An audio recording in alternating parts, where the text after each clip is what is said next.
اعوذ باللہ من الشیطان الرجیم بسم اللہ الرحمن الرحیم یا ایھا الذین آمنوا لیبلونکم اللہ بشیء من الصید تنالہ ایدیکم ورماحکم لیعلم اللہ من یخافہ بالغیب فمن اعتدى بعد ذلك فله عذاب علیم یا ایھا الذین آمنوا لا تقتلوا الصید وانتم حرم ومن قتله منکم متعمدا فجزاء مثل ما قتل من النعم يحكم به ذوى عدل منكم هديا بالغ القعبة أو كفارة طعام مساكين أو عدل ذلك صياما ليذوق وبال أمره عفى الله عما سلف ومن عاد فينتقم الله منه والله عزيز ذو انتقام وحل لكم صيد البحر وطعامه متاعا لكم وللسيارة وحرم عليكم صيد البر ما دمتم حرما واتقوا اللہ الذی الیہ تحشرون. اے ایمان والو، اللہ تم کو ضرور آزمائے گا ایک چیز میں شکار کی جس تک تمہارے ہاتھ اور تمہارے نیزے پہنچتے ہیں، تاکہ اللہ یہ بات جان لے کہ کون اس سے غیب کی حالت میں ڈرتا ہے. پھر جو اس سے آگے بڑھے گا تو اس کے لیے دردناک عذاب ہے. یہ آیت حدیبیہ کے موقع پر نازل ہوئی. گزشتہ میں طیبات پاکیزہ چیزیں کھانے کا حکم تھا، تو اللہ رب العالمین نے جب طیبات کے کھانے کی اجازت فرمائی تو ساتھ ساتھ یہ بھی آزمانے کے لیے کہ وہ ہماری قدرت میں ہے کہ ہم جس کو چاہیں حرام کر دیں اور جس کو چاہیں حلال کر دیں، اور پاکیزہ چیزوں کو بھی جس وقت چاہیں حرام کر دیں اور جس وقت چاہیں حلال کر دیں. تو اصل تو اللہ کے حکم کو ماننا ہے، جیسا کہ نماز کے تعلق سے بھی ہے کہ طلوع آفتاب اور غروب آفتاب اور زوال کے وقت میں نماز پڑھنا مکروہ ہے، نماز پڑھنے کی اجازت نہیں ہے. اسی طریقے سے جب انسان حج کی حالت میں ہو، اس نے احرام باندھ لیا ہو یا عمرے کی حالت میں ہو، تو ایسے موقع پر شکار کرنا جائز نہیں ہے. اگر اس نے جان بوجھ کر یا بھولے سے شکار کر لیا تو وہ مردہ کہلائے گا. نہ وہ خود کھا سکتا ہے اور نہ ہی اس جانور کو پھر دوسرا کھا سکتا ہے. جو جانور حرم کے اندر ہے، جیسا کہ گھروں کے صحن ہوتے ہیں، اسی طرح اللہ رب العالمین کے گھر کا بھی ایک صحن ہے جس کو کہا جاتا ہے حرم. اس کے باہر کا علاقہ ہوتا ہے حل. وہ الگ الگ سمتوں میں الگ الگ فاصلے پر ہے. کسی طرف 3 میل کے فاصلے پر ہے، کسی طرف 5 میل کے فاصلے پر ہے، کسی طرف 7 میل کے فاصلے پر ہے. ایک دائرہ ہے حرم کے چاروں طرف، جس سے پہلے احرام کا باندھنا ضروری ہوتا ہے. اس کے اندر اگر کوئی جانور ہے اور اس نے شکار کر لیا، کسی نے بھی اس کا شکار کر لیا، چاہے وہ احرام کی حالت میں ہو یا احرام کی حالت میں نہ ہو، تو وہ جانور مردہ کہلائے گا. اس کے کھانے کی اجازت نہیں ہوگی. اور اگر احرام کی حالت میں ہے کوئی، تو پھر خشکی کا کوئی بھی جانور اگر اس نے شکار کیا ہے تو پھر وہ بھی مردہ کہلائے گا. اس کو نہ خود کھا سکتا ہے اور نہ ہی دوسرا شخص کھا سکتا ہے. دریا کا جو جانور ہے وہ دونوں کے لیے جائز ہے، یعنی جس نے احرام نہیں باندھا ہے وہ بھی کھا سکتا ہے اور شکار بھی کر سکتا ہے، اور جس نے احرام باندھ رکھا ہے وہ بھی اس کا شکار کر سکتا ہے اور اس کو بھی کھا سکتا ہے.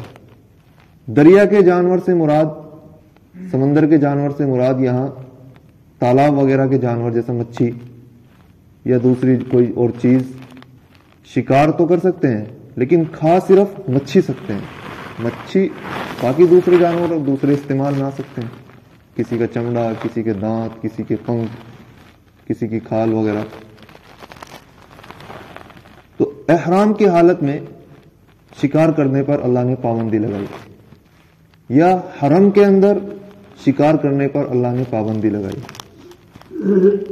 یہاں آزمانا تھا کہ اللہ نے جب شکار کو حلال قرار دیا ہے پھر ایک صورت میں اس کو ناجائز قرار دے دیا تو یہاں پر بھی عمل ہوتا ہے نہیں ہوتا.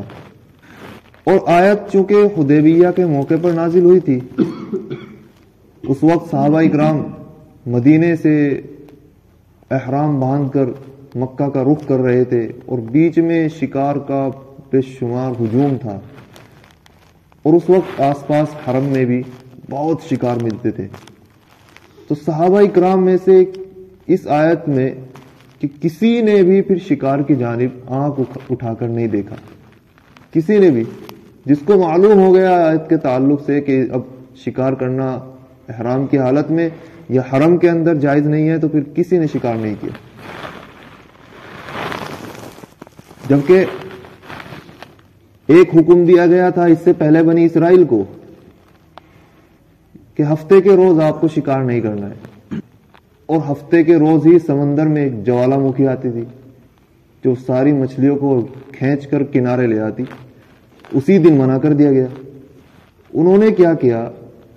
انہوں نے سمندر کے آس پاس اپنے اپنے تالاب کھود ڈالے اور جمعے کی شام میں اس میں راستہ بنا دیا، اور پورے دن اس میں، ہفتے کے دن شکار کرنا منع تھا تو ہفتے کے دن میں ساری مچھلیاں اس میں آئی، اور ہفتے کا دن پورا ہوتے ہی اسے ناکہ بند کر دیا تو مچھلی تو اپنے قبضے میں آ گئی. انہوں نے حیلہ اختیار کیا کہ ایک صورت میں تو گویا کہ انہوں نے شکار نہیں کیا، اور جبکہ حیلے کے ذریعے سے وہ شکار کر لیا. حیلے سے کوئی بھی قانون اختیار کرنا وہ بھی خلاف ورزی کہلاتا ہے. کوئی بھی قانون کا خلاف کرنا حیلے سے تو وہ بھی قانون کی خلاف ورزی ہے. اس وجہ سے بنی اسرائیل کو جب وہ امتحان میں کامیاب نہیں ہوئے تو ان کو اللہ نے بنا دیا کونو قردۃ خاسئین، وہ بندر بنا دیے گئے اور خنزیر بنا دیے گئے. صحابہ اکرام نے ان کی اطاعت تھی، اور یہ معلم جو بہترین معلم کائنات کا، ان کی پرورش تھی، وہ ان کے سدھائے ہوئے تھے. جب انہوں نے آیت کریمہ دیکھا آس پاس کہ شکار کے جانور بھی بہت زبردست ہیں لیکن اللہ نے منع کر دیا ہے، تو پھر انہوں نے اس طرف آنکھ اٹھا کر بھی نہیں دیکھا. اس سے پہلے جو کہ احرام کی حالت میں شکار کرنا، تو احرام تو پہلے سے، حج تو پہلے سے چلا آ رہا ہے. اس صورت میں کچھ لوگ شکار کرتے تھے، کھاتے تھے، تو اس کا کیا حکم ہے؟ اس کا حکم یہ ہے کہ جو گزشتہ میں ہو گیا تو ہو گیا، وہ معاف ہے. لیکن مستقبل میں اگر کوئی غلطی سے یا جان بوجھ کر کوئی شکار کر لے تو پھر اس کا کیا حکم ہے؟ تو اگر جان بوجھ کر کرے گا تو اس کا گناہ، اس کا کفارہ دنیا میں بھی ہے اور اس کا گناہ آخرت میں بھی ہوگا. اور بھولے سے اگر ہو گیا تو پھر اس کا کفارہ ہے.